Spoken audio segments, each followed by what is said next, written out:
Depois do jantar, na varanda, meus pais conversavam.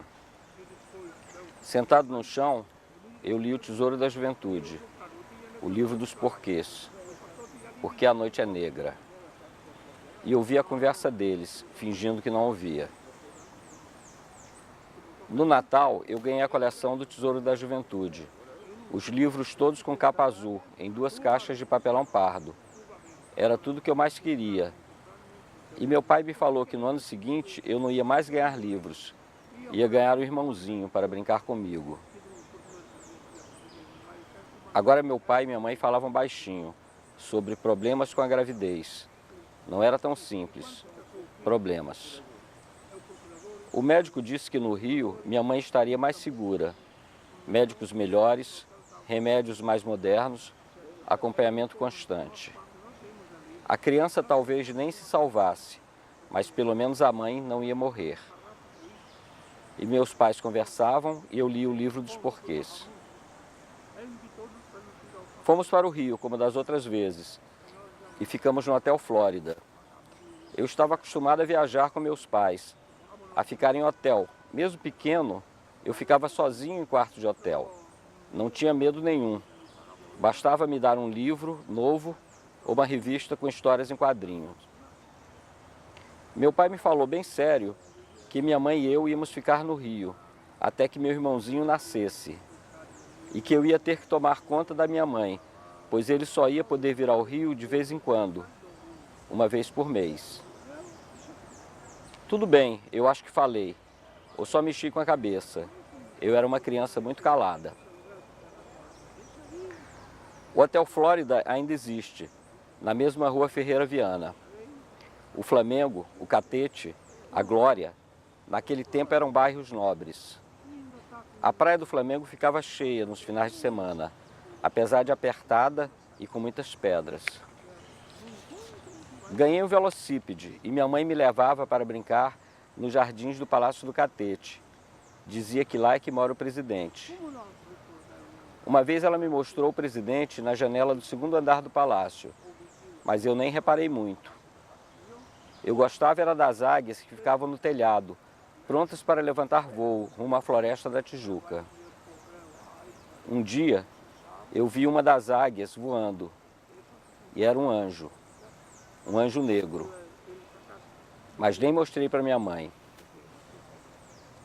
Eu também queria voar. Li todos os 18 volumes do Tesouro da Juventude e comecei a reler. Quando meu pai chegava, trazia cartas, fotos, doces que minhas tias mandavam. Bacuri, cupuaçu, buriti, casca de laranja. Trazia cajuína. Em dias certos, minha mãe ia até a farmácia que ficava em frente ao palácio e tomava uma injeção. Depois dizia que não aguentava mais tomar injeção. E as consultas com o médico, ele muito sério, sempre. A criança podia nem sobreviver, mas o pior seria morrerem os dois, minha mãe e a criança. O médico falou. Eu fingi que não ouvi lendo meu livro, mas ouvi. E também íamos até o jardim do palácio. Quando a barriga dela começou a ficar bem grande, a guarda do palácio dizia que não era bom ela andar sozinha naquele estado, só com uma criança pequena, eu. E um dos guardas ia nos escoltando até o Hotel Flórida. Aprendi com estes guardas a marchar e a bater continência. Quando o carro do presidente chegava no palácio, um carro preto, todos batiam continência, e eu também. Algumas pessoas aplaudiam, outras ficavam sérias e viravam a cara. Muita gente gostava do presidente e muita gente não gostava. É sempre assim, eu sei. A barriga de minha mãe aumentava e ela ficava muito cansada quando saía. Minha avó veio para ficar com a gente e ajudar minha mãe, que ficava quase só deitada, com um barrigão cada vez maior. Eu pensei comigo mesmo, será que são gêmeos, ou trigêmeos, ou quadrigêmeos? Li no Tesouro da Juventude a história das quíntuplas e fiquei com medo de ter de uma vez 4 ou 5 irmãozinhos iguais. Eles iam se juntar sempre para brigar comigo e eu ia perder todas as brigas. Agora o médico vinha até o hotel para as consultas e o farmacêutico também. Quando o médico ou o farmacêutico chegavam, minha mãe e minha avó mandavam que eu saísse do quarto e esperasse na sala de TV do hotel. Naquela época, a TV ficava em uma sala, não tinha TV nos apartamentos e era em preto e branco. Foi assim que eu comecei a caminhar sozinho pela praia, até a Praia do Flamengo, e ficava vendo o mar batendo na mureta das pedras, ou até o Palácio do Catete, até a gruta e o chafariz do Jardim do Palácio. Depois voltava. Minha mãe e minha avó achavam que eu estava vendo a TV Tupi, mas eu passeava. É claro que não tinha perigo nenhum, embora eu fosse uma criança pequena, e a rua tinha pouco movimento, e eu sabia me defender de todos os perigos. Aprendi a me defender lendo o Manual do Pequeno Escoteiro. Um dia, minha mãe com minha avó foram em um táxi para o hospital e eu fiquei sozinho no quarto. Elas disseram que qualquer coisa que eu precisasse era só pedir na recepção e falaram com a moça da recepção para tomar conta de mim.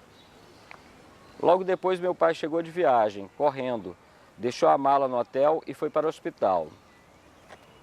Eu passei, vi TV, foi aí que eu ouvi sobre um tal mar de lama no Catete e não entendi o que era. Imaginei a água da praia com ondas de uma ressaca maior que as que eu já tinha visto, transformada em uma lama marrom e fedida, com monstros, como os que habitam o fundo do mar e estão no tesouro da juventude. Eu vi tudo nas estampas das criaturas das profundezas do mar. Depois de uns dias, minha mãe chegou com um bebê muito pequeno, enrolado em panos bordados azuis e cor-de-rosa que minha avó tinha trazido. Não era um irmãozinho para brincar comigo, me disse meu pai. Era uma irmãzinha que ia brincar comigo, mas de quem eu, como irmão mais velho, ia ter que tomar conta. Ela era muito branca e tinha só um pouco de cabelo, bem lourinho, e chorava muito e ficava no berço. Ela chorava mais à noite, acordando todo mundo. Eu gostava de colocar meu dedo indicador perto de uma das mãozinhas dela, e ela apertava meu dedo. Eu achava que isso mostrava que ela sabia que eu era o irmão mais velho e que ia cuidar e gostar muito dela. Meu pai viajou de novo, minha mãe ficava o tempo todo na cama e minha avó cuidava de minha mãe e de minha irmã e não me dava muita atenção. Eu aproveitava e descia para a sala de TV e ia até a murada da Praia do Flamengo. Eu era uma criança pequena e naquele tempo ninguém prestava muita atenção em crianças pequenas. Um dia, madrugada ainda, minha mãe, minha avó e minha irmã ainda dormiam. Eu tinha acordado muito cedo, escuro, mas já tirei meu pijama e vesti uma roupa, esperando minha mãe ou minha avó acordarem para irmos tomar um café. A melhor parte para mim de morar em hotel é o café da manhã, quando ouvi um barulho ao longe, como um foguete, um trovão, um baque surdo, na noite negra e silenciosa de agosto. No mesmo momento, parece que todos ficaram loucos. Começou uma gritaria ao longe, e daí a pouco a gritaria chegou no hotel. Fui até a janela, vi muitas janelas com as luzes todas acesas, muita gente na rua, gritaria. Abri a porta do quarto sem fazer barulho, saí e desci para ver o que estava acontecendo. Eu era pequeno e só via pernas, a maioria das pernas de homens de terno. Algumas mulheres, todas as pernas muito agitadas, muito barulho, vozes exaltadas. Os outros hóspedes saíam dos seus quartos falando alto e desciam para a rua, onde muitos outros, também nervosos, já saíam de suas casas e todos rumavam para a Rua do Catete.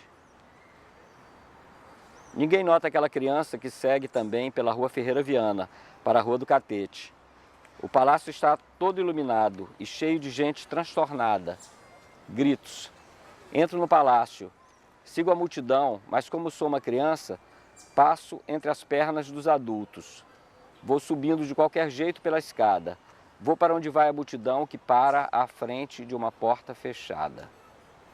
A porta se abre para entrarem 1 ou 2 homens de terno. Eu entro junto. Sou uma criança em que ninguém repara. Tudo iluminado. Um quarto, uma cama enorme.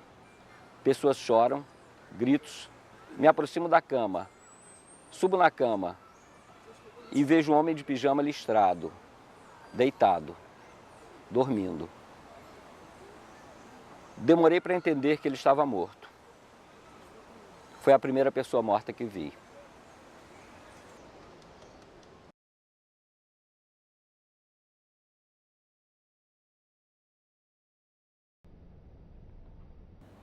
O negro acordou de repente, suado, cansado, em sua cela escura e quente, na base aérea do Galeão. No sonho, ele ouviu um tiro que estava ecoando longe, no catete. Ele ouviu o tiro no sonho e voltou a dormir.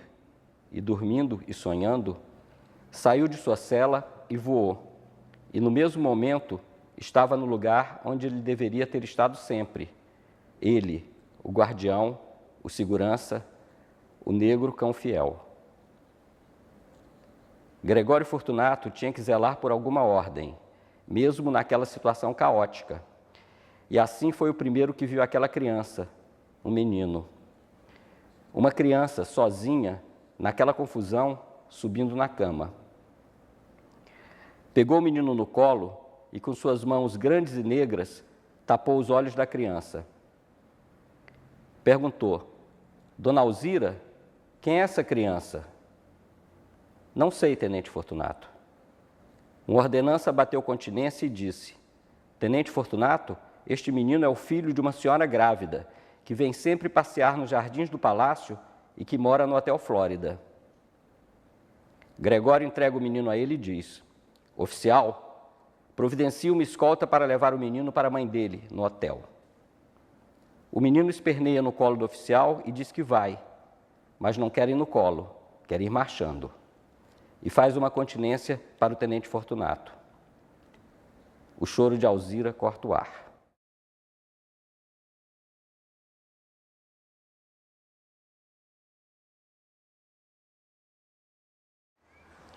Cansada. Adormeci com minha filha ainda mamando. Meus seios cheios de leite, ela adormecendo também. Nem sonhei. Cansada. Muito cansada. Nem sonhei.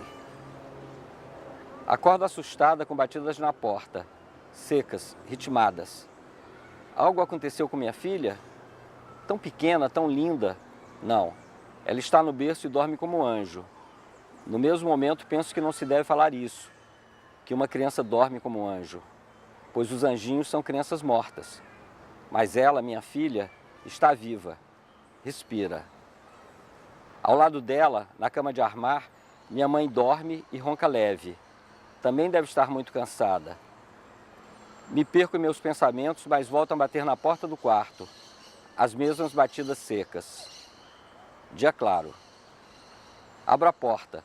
E lá está um soldado e meu filho, ainda pequeno. Uma criança, mas com jeito sério de um adulto. O soldado fala ritmado e seco com umas batidas na porta. Senhora, por ordem do tenente, trouxe o seu filho. Não entendo.